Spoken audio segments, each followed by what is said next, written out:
And this quote is about a young man. He was a young lawyer in New York. He'd married a beautiful girl, and they had a lovely daughter. And then suddenly, she died.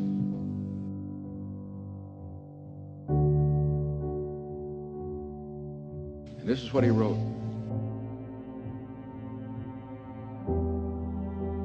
This was in his diary. He said, "She was beautiful in face and form, and lovelier still in spirit. As a flower she grew, and as a fair young flower she died.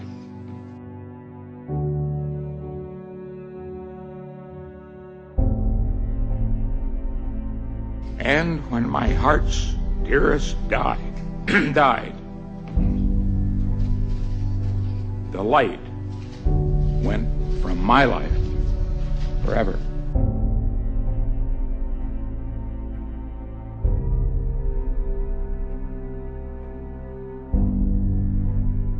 He thought the life gone from his life forever, but he went on.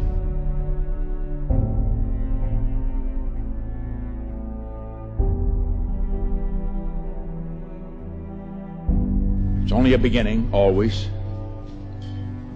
The young must know it, the old must know it, because the greatness comes not when things go always good for you, but the greatness comes and you're really tested.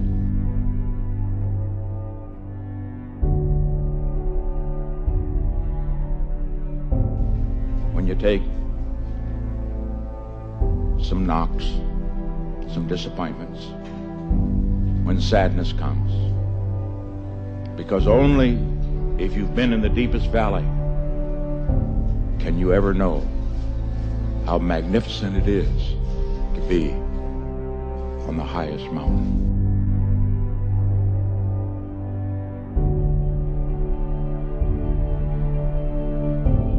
Always give your best. Never get discouraged. Never be petty.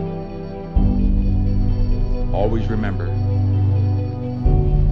others may hate you. Those who hate you don't win unless you hate them. And then you destroy yourself.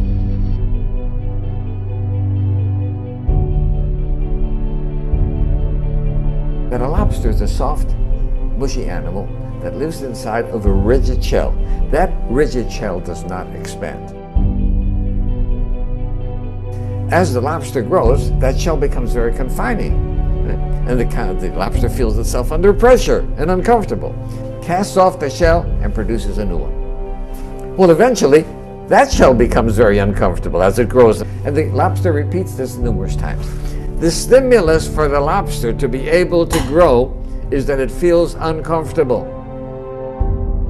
Now, if lobsters had doctors, they would never grow, because as soon as the lobster feels uncomfortable, goes to the doctor, gets a Valium, gets a Percocet, feels fine, never gets off its shell. So we have to realize that times of stress are also times that are signals for growth. And if we use adversity properly, we can grow through adversity.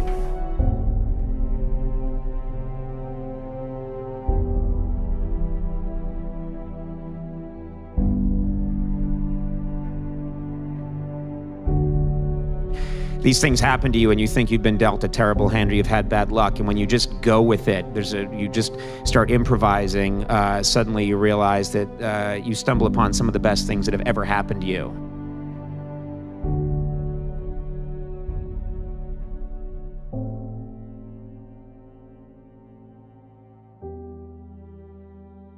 He thought the life gone from his life forever, but he went on.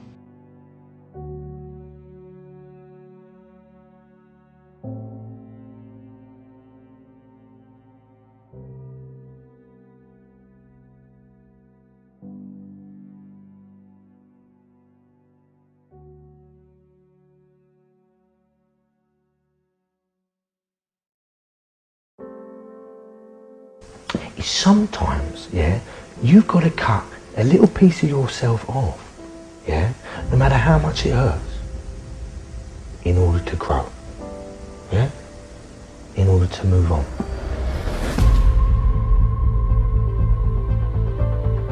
I read some words that I found extremely powerful that I've been carrying with me ever since. It is not the critic who counts, not the man who points out how the strong man stumbles, or where the doer of deeds could have done them better. The credit belongs to the man who is actually in the arena, whose face is marred by dust and sweat and blood, who strives valiantly, who errs, who comes short again and again, because there is no effort without error and shortcoming. But who does always actually strive to do the deeds, who knows great enthusiasms, the great devotions, who spends himself in a worthy cause, who at the best knows in the end the triumph of high achievement, and who at the worst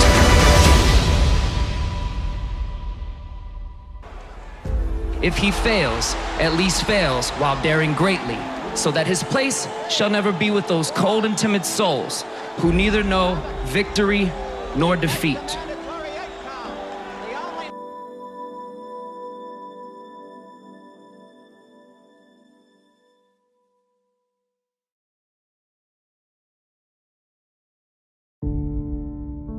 You will have good days and you'll have bad days, but you will always learn something more or something new, and you will learn more overall on bad days than good days. I'm here to say you will make mistakes along the way. You will fall down. I have, many times. Even Ali did. But what we do after that fall is how we make history, because impossible is nothing. These are words to remember when anyone tries to tell you to give up, tell you to give in, because whatever you're trying to do is impossible. The champ said this: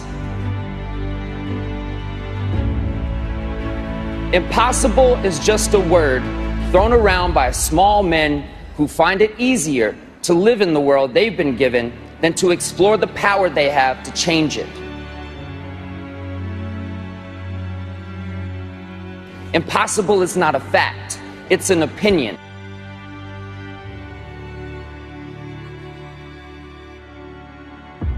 Impossible is potential. Impossible is temporary. Impossible is nothing. Muhammad always predicted from a small boy that he would be the world's heavyweight champion. He always said, told the kids in the neighborhood, I'm going to be champ of the world, I'm going to do this, I'm going to do that.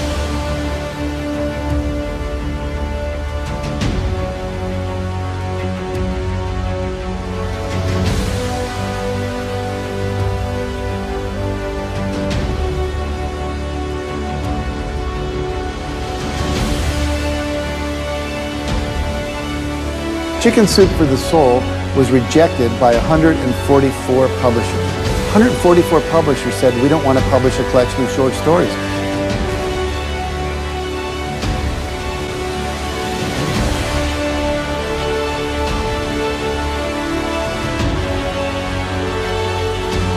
Now, have you ever told someone your dream and had them laugh out loud? He laughed out loud. Now, if we had given up after 100 publishers had said no, I wouldn't be standing here today. And so you've got to be willing to persevere. Because we didn't take no. See, when the world says no, you say next. I think the biggest disability that we have as human beings is unbelief.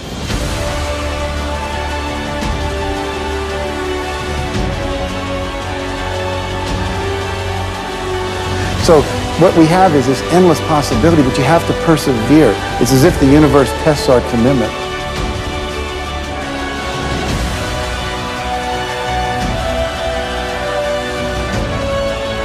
And so today we have 147 titles in print. We sold over 115 million copies. We're in 47 languages.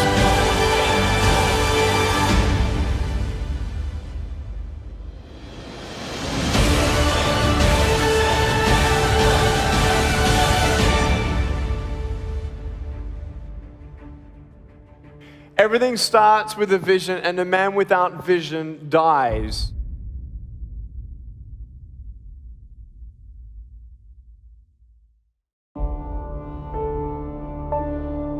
A brass bell that hangs in the center of the compound for all the students to see.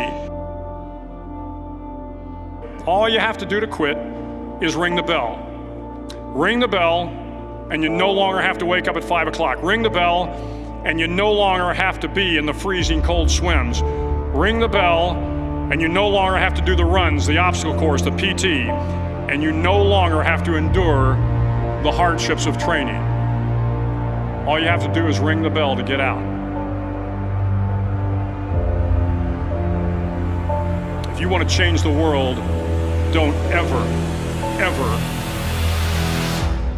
ring the bell. I have to shut it all out. The noise, it's loud. You have to cancel out the noise and remember that it's your thoughts that matter. I'm young, I'm handsome, I'm fast, I'm pretty, and can't possibly be beat. This is my moment for me.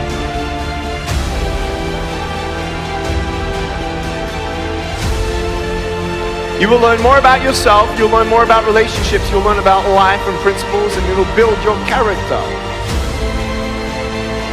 So if you're willing to decide what you want, believe it's possible, consciously envision the future, feel the feelings of what it would feel like if you had achieved this goal, you can have anything, and then you take action.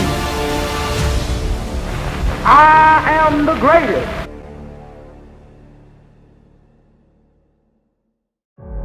Even though I was having these troubles at home, and even though I had no job, no security, you know what I mean, or whatever, didn't know what I was doing. If it didn't happen, it didn't happen, but I still was able to feel like it was. Isn't it like a kid would use his imagination? I was basically just using my imagination. Some people can see farther than others. We all live in our own world of limitations. Some people can see farther than others.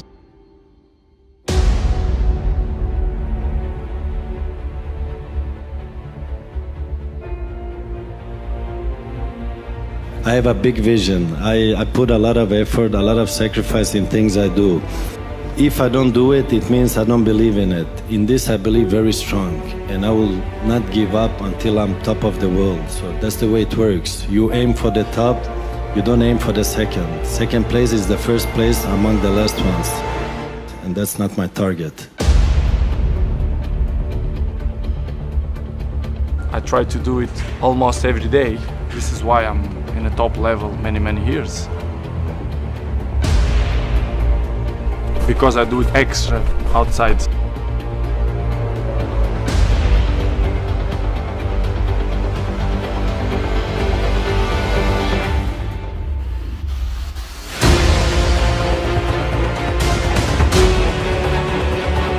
When I'm 12 years old, most of the people told me, Cristiano, you are a very good talent player, but you are very skinny, very slim.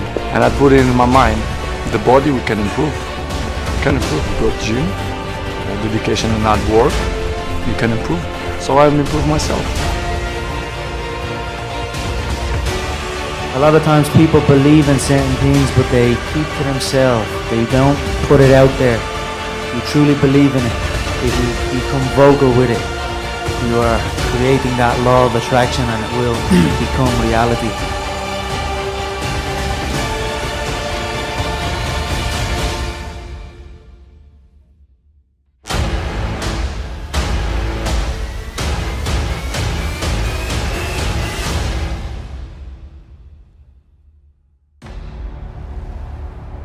I want you to see yourself doing what you want to do, experiencing what you want to experience it.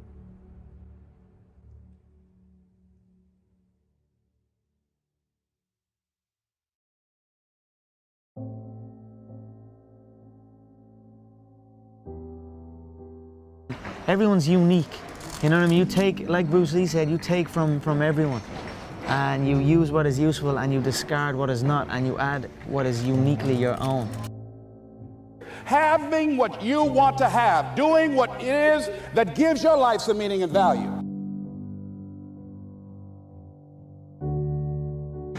People who go against the odds, I suppose. You know, people who do stuff that hasn't been done before, and people who do stuff that people say they can't do. That inspires me. Hard workers, people that are chasing their dream no matter what people are saying, no matter what people think.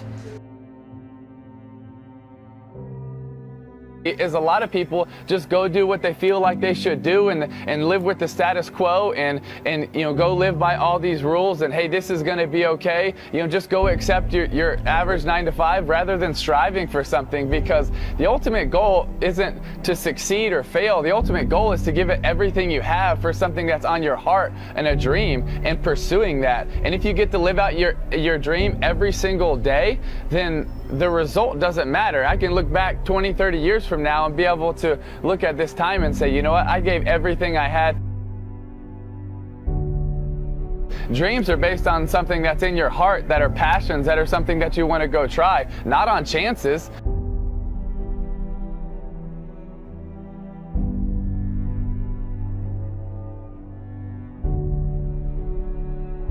I've been on the end of many defeats in my life, and I've rose back, so I will not shy away from it. I will not make excuses for it. I will assess it and come back. If you can see it here, and you have the courage enough to speak it, it will happen. I'll never lose a fight. It's impossible. Tell him. It's impossible. Never lost a fight in your life. Ask any of my fans when was the last time they lost. I'm too fast. Champion from I'm the king. King born the champ. If you like to lose your money, be a fool and bet on Sonny. Liston will kill him. He'll kill him in the first round. I'll be Liston in 3 rounds. Okay, Liston in about 4. Liston by 2. 2. Liston in 3. First round. 1 Liston. 1 Liston. Second round Liston. Liston in 4. Saying I'm gonna do something, putting it out there for the world to see, and then going out and doing it. There's no better feeling in the world than that, and it's as easy as that. Say what you're gonna do, and go and do it. I still envision 2 and possibly 3 belts. I'm gonna go with Eddie Alvarez in the main event. Eddie? I don't see how Conor can beat a heart like that. I think Alvarez wins. I think Eddie has all the tools to get the job done. The notorious Conor McGregor!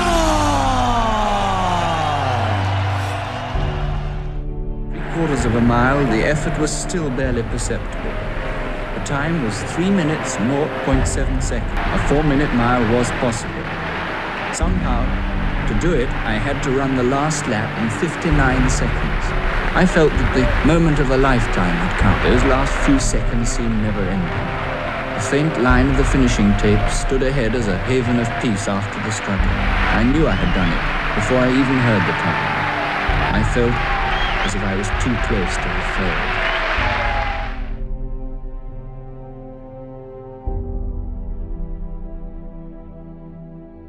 And I remember thinking, if I can get through this, it may be as hard, but it's impossible for it to be hard. And I've had a lot of hard times since. He thought the life gone from his life forever, but he went on. When you take some knocks, some disappointments, when sadness comes, because only if you've been in the deepest valley can you ever know how magnificent it is to be on the highest mountain.